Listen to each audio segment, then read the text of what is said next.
अस्सलाम वालेकुम स्टूडेंट्स, कैसे हैं आप सभी? ठीक ठाक हैं। My name is Mohammad Numan Shaukat और 7th क्लास बेटा मैथ्स हम स्टार्ट कर रहे हैं। लेक्चर नंबर 10 है हमारा। तो इससे पहले हम लोगों ने रैशनल नंबर्स के बारे में डिटेल्स में डिस्कस किया था। आप सभी को डेफिनेटली याद होगा, उसको रिवाइज भी आप लोगों ने किया होगा और आप लोगों से मैंने कहा था आपने उसके रिमेनिंग पार्ट्स भी लाजमी अटैम्प्ट करने हैं। नोट्स बना रहे हैं ना सभी, जो कि बहुत ज़रूरी हैं। ठीक है बेटा, क्योंकि नोट्स बनते रहेंगे साथ साथ, तो याद रखिएगा रिवीजन में उतनी आसानी होगी। ठीक है ना, रिवीजन में उतनी आसानी होगी जब आप साथ साथ नोट्स बनाएंगे, क्योंकि वो क्वेश्चंस आपने अपने हाथ से किए होंगे। ठीक है, इवन कि मैं अपनी बात करता हूँ, अगर हम थोड़ा सा, मैं फॉर एग्जांपल सेकंड ईयर में आया या बीएससी में आया या आगे आया, तो आगे हायर तो इतनी ज़रूरत नहीं होती। तो मैं जब इंटर में था ना, तो मुझे ज़रूरत पड़ी जनाब की इस बुक की। तो स्टार्टिंग में मैंने कहा यार मुझे सारा कुछ आता है, तो मैं क्यों ना की बुक ले लूँ, की होनी चाहिए। लेकिन बार क्या किया, मैं उसी को पर रिवाइज़ करता था, चला जाता था। तो मैंने देखा कि टेस्ट मेरे जो है ना वो इतने अच्छे नहीं होना शुरू हुए, तो मार्क्स जो है वो इतना कोई अच्छा रिस्पॉन्स नहीं मिला। 50% 60% राउंड बड़ी मुश्किल से। तो मैं बड़ा हैरान हुआ। मैंने कहा यार मैथ्स तो मुझे आसान लगता है, तो उसके बावजूद ये सूरत हाल है। तो मैंने अपने सर से डिस्कस किया। उसने मुझसे डायरेक्टली पूछा की बुक यूज़ करते हो? मैंने कहा यस सर। कहते रिटर्न करते हो? मैंने कहा नो सर। कहते लो जी काम ख़राब हो गया। तो मेरा बेटा, उसने कहा कि आपने आइंदा जो है ना की बुक का यूज़ जब तक खुद ना कर लो तो आपने की बुक का यूज़ नहीं करना है।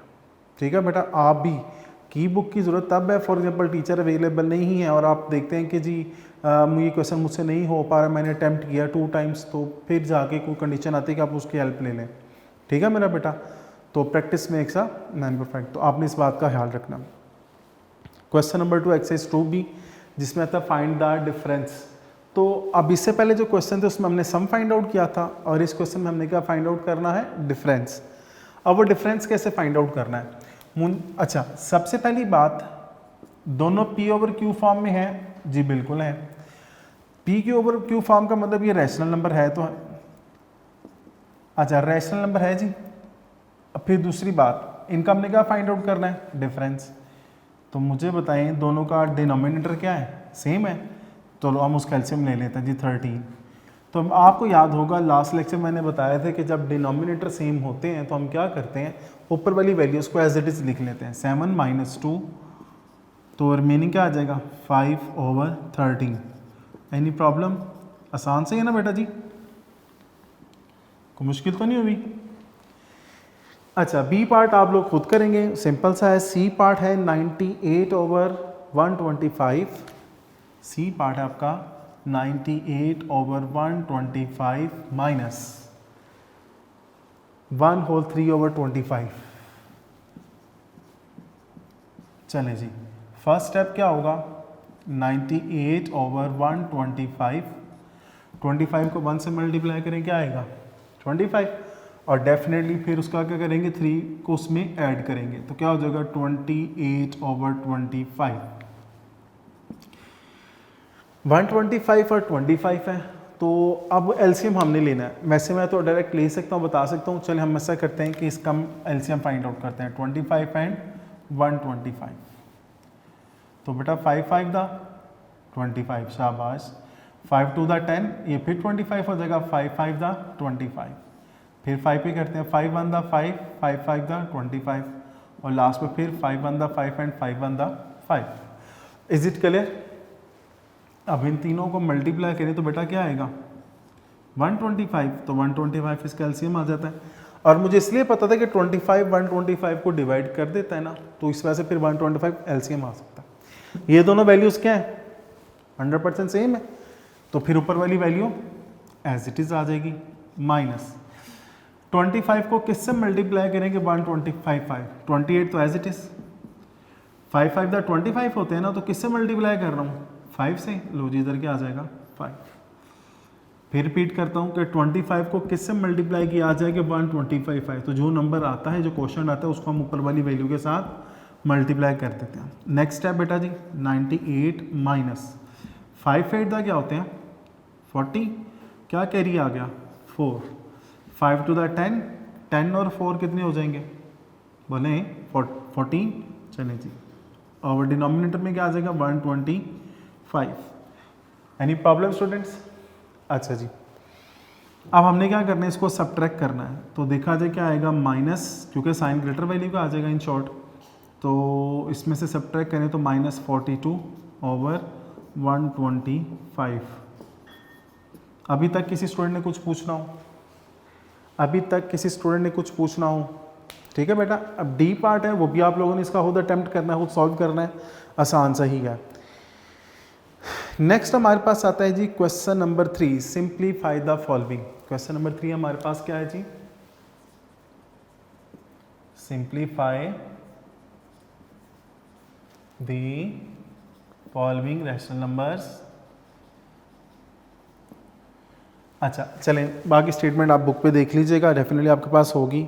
5 whole 1/3 plus 2 whole 1/6, 5 whole 1/3 plus 2 whole 1/6 और -1 होल 2/3, -1 होल 2/3। ये है मेरे पास क्वेश्चन नंबर 3 का ए पार्ट। तो बेटा जी इस ए पार्ट को भी हमने सॉल्व करना है, सिंप्लीफाई करना है। अब है क्या इसमें? तो पहली बात है कि 3 टर्म्स दी हुई हैं, ठीक है। दूसरी बात क्या बेटा, इसमें एडिशन भी हो रहा है, सब्ट्रैक्शन। पहले क्या थे, हमने क्या किया था कि सम या एडिशन सेपरेट फाइंड आउट किया था, और जो अब जिसमें डिफरेंस आया था वो हमने सेपरेट फाइंड आउट किया था। ऐसे ही है इस क्वेश्चन में, दोनों ऑपरेशन साथ आ गए हैं, कोई बात नहीं। चलें जी, सबसे पहले क्या होगा जी, 5 3 था 15, 15 और 1 16 ओवर 3, 6 2 था 12 और 1 क्या आएगा बेटा जी 13 ओवर 6, 3 1 था 3 और 2 क्या होगा 5 ओवर 3। अब मुझे बताएं, हमने इसका एलसीएम लेना है, आसान सी बात है, 3 6 और 3। मैं इसका सेपरेटली फैक्टर्स या उसका एलसीएम नहीं ले रहा, आपने खुद ही सोचना है कि मैंने इसका एलसीएम 6 क्यों लिया। देखिए ना माशाल्लाह समझदार स्टूडेंट्स हैं, इस तरह तो आपको मालूम होगा। अब देखो 3 भी 6 पे डिवाइड होता है और ये डिवाइड करता है, और ये 3 भी 6 का डिवाइड करता है, तो इसका मतलब हमारे पास जो एलसीएम आएगा, लीस्ट कॉमन मल्टीपल आएगा, वो क्या है 6। अच्छा अब मुझे ये बताएं, 16 तो एज इट इज़, 3 को मैं किससे मल्टीप्लाई करूँ कि 6 आए? 2 से। वेरी गुड, ये दोनों सेम है, तो 13 as it is. 5 multiplied by 3 को किससे मल्टीप्लाई करेंगे 6 आए? 2 से। शाबाश। अच्छा नेक्स्ट बेटा जी, 16 2 का क्या होंगे 32, 13 एज इट इज़, और 5 2 का क्या होते हैं 10 ओवर 6। 32 में से 13 ऐड करें तो हमारे पास आ जाता है जी 45 माइनस 10 ओवर 6। तो 45 में से 10 सब्ट्रैक्ट करते हैं, क्या आएगा 35 ओवर 6। अब देखा जाए ऊपर वाली वैल्यू नीचे से ग्रेटर है, इन शॉर्ट डिनोमिनेटर न्यूमिनेटर से लेस है, तो अब क्या करेंगे, इसको हम डिवाइड करते हैं। 35 को हम किस पे डिवाइड करेंगे 6 पे, तो 6 5 का क्या होता है बेटा 30, तो रिमाइंडर क्या आ जाएगा 30। तो आपको शायद याद हो, मैंने आपको क्या मेथड बताया था, कोशेंट रिमाइंडर ओवर डिवाइजर, किस पे डिवाइड किया जा रहा है। कोशेंट क्या है हमारे पास 5, रिमाइंडर क्या है हमारे पास 5, और किस पे डिवाइड किया जा रहा था 6 पे। Any problem students? ये बात समझ आ गई सभी को? ये हमारे पास बेसिकली सिंप्लीफाइड फॉर्म आ जाती है। ये था क्वेश्चन नंबर 3 का A part. Question number 3 B part, 8 whole 1/4,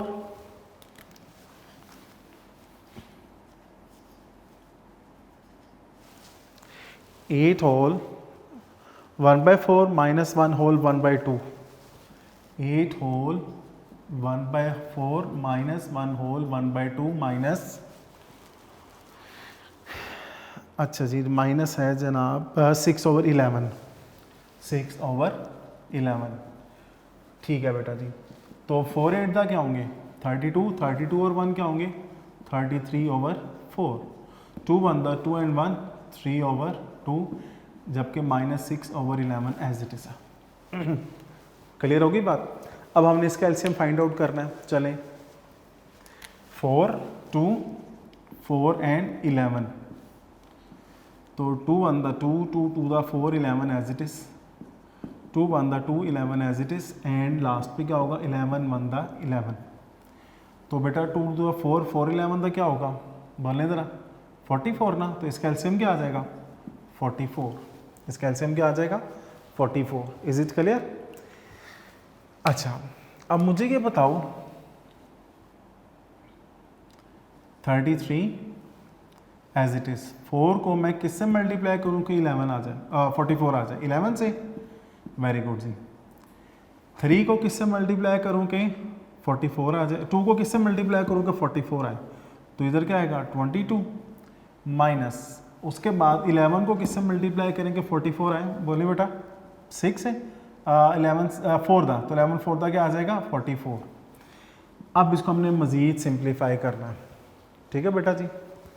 तो अब 33 को हम 11 से मल्टीप्लाई करेंगे तो क्या आएगा 11 3 था 33, 3 कैरी आ जाएगा, फिर 11 3 था 33, 33 में 3 ऐड करें तो 36, 3 2 था 6, 3 2 था 6 और 6 4 था क्या होंगे 24 डिवाइडेड बाय 44। चलिए जी नेक्स्ट स्टेप देखते हैं बेटा।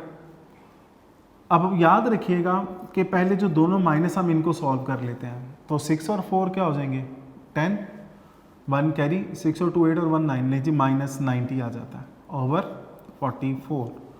अभी तक किसी बच्चे ने कुछ पूछना हो? माइनस माइनस देखे ना, माइनस 66 माइनस 24, तो माइनस माइनस होगा तो प्लस, लेकिन साइन कौन सा आएगा माइनस का। 6 और 4 10, 1 कैरी, 6 और 1 7, 7 और 2 90। अब समझ आई बात की। अब हमने क्या करना है 363 में से 90 को सब्ट्रैक्ट करना है, तो 3 में से 0 क्या है बेटा आएगा 3। अब 1 कैरी लेना पड़ेगा, 16 में से 9 सब्ट्रैक्ट करें तो 7, रिमेनिंग क्या रह चुका होगा 2, तो क्या आ जाएगा 2, तो आ जाएगा 273 ओवर 44। अब फिर वही बात आ जाती जो मैंने पिछले क्वेश्चन में बताई थी कि अब न्यूमरेटर ग्रेटर है डिनोमिनेटर लेस है, तो फिर हम क्या करते हैं इसको डिवाइड करते हैं। तो 273 है ना और 44 है, 88 4 5 6, अगर 6 से मल्टीप्लाई करें हम तो 6 4 था 24, 2 कैरी, उसके बाद 6 4 था 24 2 26, तो रिमेनिंग क्या आएगा बेटा 1 कैरी ले लें 13, 13 में से 4 सब्ट्रैक्ट करें क्या आता है 13 में से 4 सब्ट्रैक्ट करें तो हमारे पास क्या आ जाएगा 9, हमारे पास क्या आ जाता है 9। एक दफ़ा हम फिर देख लेते हैं कि जब हमने 44 को 6 से मल्टीप्लाई करना है तो क्या आंसर आता है, तो 6 4 था 24, 2 कैरी आ जाएगा, फिर 6 4 था 24 2 26, 264, तो 273 में से 264 को सब्ट्रैक्ट किया तो क्या आ गया 9। तो फार्मूला हमारे पास वही है कोशेंट रिमाइंडर ओवर डिवाइजर। तो मेरा बेटा बताएं कोशेंट क्या आपके पास 6, रिमाइंडर क्या आया 9 और किस पे डिवाइड कर रहे थे हम 44 पे। Any problem? ये बात क्लियर है स्टूडेंट्स, ये बात क्लियर है आप सभी बच्चों को? अच्छा अब आते हैं हम नेक्स्ट क्वेश्चन की तरफ। क्वेश्चन नंबर 4 इंपॉर्टेंट है, इंटरेस्टिंग है, आपको आना चाहिए। हम क्वेश्चन नंबर 4 का डिस्कस करते हैं जी स्टूडेंट्स। तो हम बात कर रहे थे अब question number 4, right the additive inverse of the following. तो पहली बात है एडिटिव इनवर्स होता क्या है, याद रखिएगा कि मुझे बताएं कि 2 में मैं ऐसा क्या ऐड करूं कि आंसर 0 आ जाए, -10 में ऐसा क्या ऐड करूं कि आंसर 0 आ जाए। तो याद रखिएगा हम इसके जस्ट साइन चेंज करने होते हैं, क्योंकि +2 -2 से क्या हो जाएगा कैंसिल, -10 + 10 ये क्या हो जाएगा कैंसिल 0, यानी कि हमने just sign change. Let's suppose x है तो इसका एडिटिव इनवर्स क्या होगा -x, अब ये माइनस वाला प्लस वाले से भी कैंसिल हो जाएगा।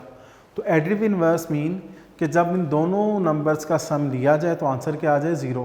तो if the sum of 2 number is 0 then these 2 numbers are additive inverse of each other. अगर 2 नंबर्स को ऐड किया जाए और ऐड करने के बाद उनका जो आंसर है उनका जो सम है वो 0 आ जाता है, तो इसका मतलब वो क्या है एक दूसरे के एडिटिव इनवर्स हैं। क्लियर होगी बात बेटा? क्वेश्चन नंबर 4 है। क्वेश्चन नंबर 4 का जैसे कि ए बी सी पार्ट है, चलो ए पार्ट है 17, बी पार्ट है -35, सी पार्ट है 1/96। अच्छा चले मैं ज़रा साइड पे हो जाता हूँ जी। अब देखिएगा ज़रा, अभी रिमेनिंग पार्ट्स में मैं लिखता हूँ, पहले इसमें मेरा बेटा गौर कीजिएगा। मैंने अभी आपको बोला है कि एडिटिव इनवर्स ऑफ 70 हम लिखेंगे। मुझे बताएं 17 में मैं क्या ऐड करूं कि आंसर 0 आ जाए, तो बताएं -17 आया ना, तो फिर हम लिखेंगे जी minus 17 is the additive inverse of 17। Any problem? इसी तरह अगर हम बी पार्ट की बात करें तो बी पार्ट में बेटा जी -35, तो -35 में क्या ऐड किया जाएगा 35। तो आप अभी तक इस चीज़ पे गौर कर रहे होंगे, वो ये कि मैं जस्ट साइन चेंज करता हूँ। पहले पॉजिटिव था तो क्या कर दिया नेगेटिव, अब नेगेटिव है तो क्या किया मैंने पॉजिटिव किया। अच्छा, तो फिर हम लिखेंगे 35 is the additive inverse of the -35। Clear होगी बात? ये बात समझ आई बेटा जी? इसी तरह हमारे पास सी पार्ट है। सी पार्ट क्या हमारे पास 1/96, 1/96। तो मुझे बताएं कि 1/96 में मैं क्या ऐड करूं, जस्ट मैंने साइन चेंज करना है। देखो प्लस माइनस माइनस ही होगा ना। चलिए एक स्टेप आपके लिए और कर देता हूं ताकि आपको समझ आ जाए। -1/96, क्योंकि ये प्लस वाला माइनस वाले से क्या हो जाएगा कैंसिल आउट हो जाएगा। तो फिर बता रहा हूं कि हमने जस्ट साइन चेंज करना है, मैंने किसी नंबर की प्लेस चेंज नहीं किया है। इसी वजह से ही मैंने तीनों पार्ट किए। पहले पॉजिटिव वाला था उसको मैंने क्या किया नेगेटिव, फिर जो नेगेटिव था उसको मैंने क्या किया पॉजिटिव। अब ये भी हमारे पास पॉजिटिव है, बेशक ओवर की फॉर्म में है। क्लियर होगी बात? तो हम क्या लिखेंगे -1/96 is the additive inverse of 1/96। Clear होगी बात?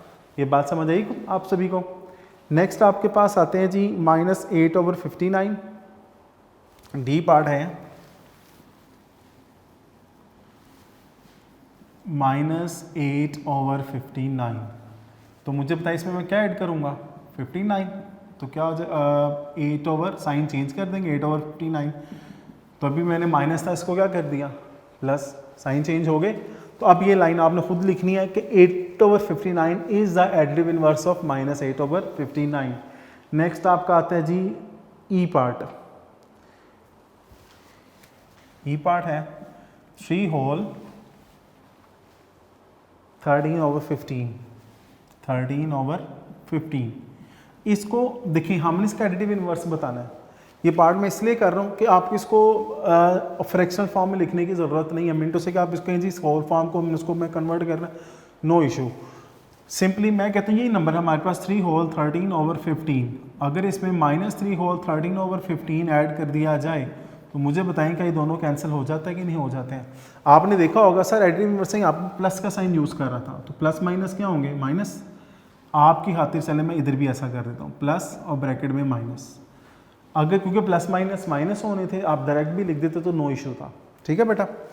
तो -3 whole 13/15 is the additive inverse of 3 whole 13/15। तो ये मैंने आपको कॉन्सेप्ट दे दिया किसका, एडिटिव इनवर्स का। किसका कॉन्सेप्ट दे दिया, एडिटिव इनवर्स का। तो ये एक्सरसाइज हमारी यहाँ पे एंड होती है, हम नेक्स्ट एक्सरसाइज की तरफ आते हैं। ठीक है जी? तो मैं आपको स्टूडेंट्स बता रहा था कि नेक्स्ट हमारी एक्सरसाइज स्टार्ट हो रही है 2C। तो 2B के रिमेनिंग पार्ट्स आप लोग लाजमी कंप्लीट करने हैं। अच्छा बेटा क्वेश्चन नंबर 1 है simplify the following. First part है 3 होल 3 × 5/9। ए पार्ट है 3 × 5/9। तो मेरा बेटा सबसे पहले देखें क्या इनकी कोई कटिंग शटिंग हो रही है? तो बिल्कुल 3 का टेबल तो मुझे आते हैं 3 3 था क्या होते हैं 9। नहीं जी 5/3 आ गया आंसर। लेकिन अभी भी देखा ऊपर वाली वैल्यू ग्रेटर आ रही है। चलिए जी हम 5 को किस पे डिवाइड करेंगे 3 पे। तो 3 1 दा 3, तो रिमाइंडर क्या आ गया 2। तो हम क्या आएंगे क्वोशंट। तो मेरा बेटा बताएं ज़रा क्वोशंट क्या है हमारे पास 1, रिमाइंडर क्या है 2, और किस पे डिवाइड किया जा रहा था 3 पे। Any problem? आसान है ना अभी तक? अच्छा जी नेक्स्ट आपका डी पार्ट, यानी कि बी और सी पार्ट आपने खुद करने आसान से हैं, इससे रिलेटेड है। मल्टीप्लिकेशन आपको आती है वैसे ही। तो अब आता है हमारे पास D part 2 whole 31/33। D part है 2 whole 31/33 multiplied by 1 whole 11/12, 1 whole 11/12। तो अच्छा जी, पहले 33 को 2 से मल्टीप्लाई करें, क्या आएगा 66। 66 में हमने 31 ऐड करना है। 66 में हमने क्या ऐड करना है 31। चलिए जी ऐड करें 7 9, लो जी आ गया 97 over 33 multiplied by 12 one the 12, 12 में 11 ऐड करें तो क्या आएगा 23। अच्छा जी, तो अब देखा जाए कि इसमें कोई कटिंग हो रही है, जबकि मुझे तो इसमें ऐसा कोई कटिंग होते नज़र नहीं आ रहा है। ऐसे क्या जी? अच्छा जी, तो अब हमने क्या करना है, फिर क्या करेंगे 97 को मल्टीप्लाई करेंगे 23 से। 97 को हमने किससे मल्टीप्लाई करना है 23, तो 3 7 दा 21, 2 कैरी, 3 9 दा 27, 27 में 2 ऐड करें तो बेटा क्या आता है, बोले शाबाश 29, ये ले जी। तो 2 7 दा 14, फिर क्या आएगा 1 कैरी, तो 2 9 दा 18 एंड 1 19, चले जी 1, 9 एंड 4 13, 1 कैरी, तो 9 और 2 11, 11 एंड 1 12, 1 फिर कैरी आ जाएगा, तो ना 1 और 1 कितने हो जाएंगे 2, तो इसका आंसर आ जाएगा जी 2 2 3 1 ओवर। अब हमने 33 को किससे मल्टीप्लाई करना है 12 से, तो 2 3 दा 6, 2 3 दा 6, 1 3 दा 1 3 दा 3, 6 6 और 3 को ऐड करें क्या आएगा 9 एंड 3, ये क्या आ जाएगा 396। अच्छा जी, अब हम क्या करेंगे 2 2 3 1 है ना, 396 है, तो इसको अब हमने किस में कन्वर्ट करना है, फिर होल नंबर में करते हैं जी। तो मेरा बेटा देखिए जी 2 2 3 1 डिवाइडेड बाय 396। अच्छा जी, तो 396 को अगर हम 5 से मल्टीप्लाई करें, 6 3 18, 6 से मल्टीप्लाई करते हैं जी, तो देखते हैं क्या आंसर आता है, इससे के करीब करीब आता है या इससे आगे चला जाता है। चलें 396 को हमने मल्टीप्लाई करना है 6 से, तो 6 6 था 36, क्या कैरी आ रहा है बेटा 3, 6 9 था 54, 54 में 3 ऐड करें क्या आएगा 57, 5 कैरी आ गया, 6 3 18 और 5 क्या हो जाएंगे 23। लो जी ये तो ग्रेटर हो गया, इसका मतलब हमने इसको कैंसिल कर देना। अब हम 396 को किससे मल्टीप्लाई करेंगे 5 से। अब देख क्योंकि हमारे पास इससे स्मॉलर आना चाहिए ना, तो 5 6 दा क्या होता है बेटा 30, क्या कैरी आ गया 3, 5 9 दा 45 और 3 48, क्या कैरी आ गया 4, 5 3 दा 15 और 4 कितने हो जाएंगे 19, 1980। तो इसका मतलब जब हम डिवीजन कर रहे हैं तो हम इसको किससे मल्टीप्लाई करें 5 से, तो क्या आएगा 1980। चले जी, अब इसमें से हमने इसको सब्ट्रैक्ट करना है, तो 1 में से 0 सब्ट्रैक्ट करेंगे 1 आएगा, इसका कैरी ले लें, 13 में से 8 सब्ट्रैक्ट किया जाए तो 5, इधर आ गया 11, 1 आ गया, कैरी लेंगे तो 11 हो जाएगा, 11 में से 9 सब्ट्रैक्ट करेंगे तो क्या आएगा 2, तो 251। तो क्या तरीकाकार है कोशेंट रिमाइंडर ओवर डिवाइडेड। तो मेरा बेटा बताएं ज़रा क्वेश्चन क्या आ रहा है हमारे पास 5, रिमाइंडर क्या आया 251 और किस पे डिवाइड किया जा रहा था 396 पे। एनी प्रॉब्लम स्टूडेंट्स, ये बात समझ आ रही है, ये बात समझ आ गई सभी को, ये क्वेश्चन क्लियर है बेटा, ये क्वेश्चन इंपॉर्टेंट है, एग्जाम में रखिएगा, आसान सा है और इम्पॉर्टेंट भी है। नेक्स्ट आपका आता है जी एफ पार्ट। नेक्स्ट कौन सा आपका आ जाता है एफ पार्ट, ये मैं रेज कर देता हूँ ताकि हम आसानी से आगे जो है ना एफ पार्ट कर सकें। एफ पार्ट है बेटा जी 3 whole 4 over 5 multiplied by 7 whole 4 over 9, 7 whole 4 over 9 multiplied by 5 whole 9 over 10 multiplied by 5 whole 9 by 10। ठीक है जी, रिमेनिंग पार्ट्स आप लोगों ने लाजमी अटेम्प्ट करें, बाद में बार बार आपको रिपीट कर रहा हूँ जी। अच्छा जी, अब इसको हम सिंप्लीफाई करते हैं, तो 5 थे 15, 15 और 4 बेटा जी 19 ओवर 5, 9 7 दा 63, 63 में 4 ऐड करें तो 67 ओवर 9, 10 5 दा 50, 50 और 9 क्या हो जाएंगे 59/10। अब देखा जाए तो इसमें तो मुझे कोई कटिंग होती नज़र नहीं आ रही है, बिल्कुल भी नज़र नहीं आ रही है। तो इसका मतलब हम इनको रैंडमली सभी को मल्टीप्लाई करेंगे, फिर डिनोमिनेटर को मल्टीप्लाई करेंगे, देन इसको फिर होल फॉर्म में कन्वर्ट कर देते हैं। अच्छा जी, तो अब ये देखो ज़रा मेरा बेटा, सबसे पहली बात आपने क्या करना है, 67 और 59 को मल्टीप्लाई करें, बाद में हम लास्ट में 19 से मल्टीप्लाई कर देते हैं। अगर आप पहले भी कर देंगे तो इससे कोई फ़र्क नहीं पड़ता है, ठीक है जी। अच्छा जी, 9 को 5 7 से मल्टीप्लाई करें, 9 7 दा बोले 63, क्या कैरी आएगा 6, 9 6 दा 54, 54 में 6 ऐड करें तो क्या आ जाएगा जी 60।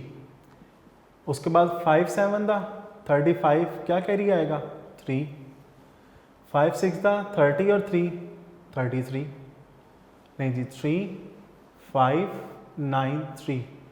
अब इसको हमने किससे मल्टीप्लाई करना है 19 से। चलिए जी 19 से मल्टीप्लाई करते हैं बेटा जी। तो 9 3 दा क्या होते हैं 27, 2 कैरी, 9 5 दा 45 और 2 कितने हो जाएंगे 47 और आपका कैरी आ रहा है 4, 9 9 दा 81, 81 में 4 ऐड करें क्या आएगा 85, अब कैरी क्या आ रहा है 8 और फिर 9 3 दा 27, तो 27 को अब में उसमें 8 ऐड कर दें तो हमारे पास क्या आएगा 27 और 8 35। तो ये मेरे पास वैल्यू क्या आ जाती है 3 5 5 7 एंड 7।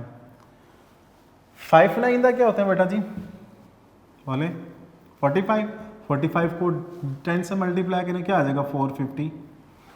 एनी प्रॉब्लम, ये बात समझ आ रही है सभी को। अच्छा, अब हमने क्या करना है कि जब इसको कन्वर्ट करना है 3 5 5 7 7,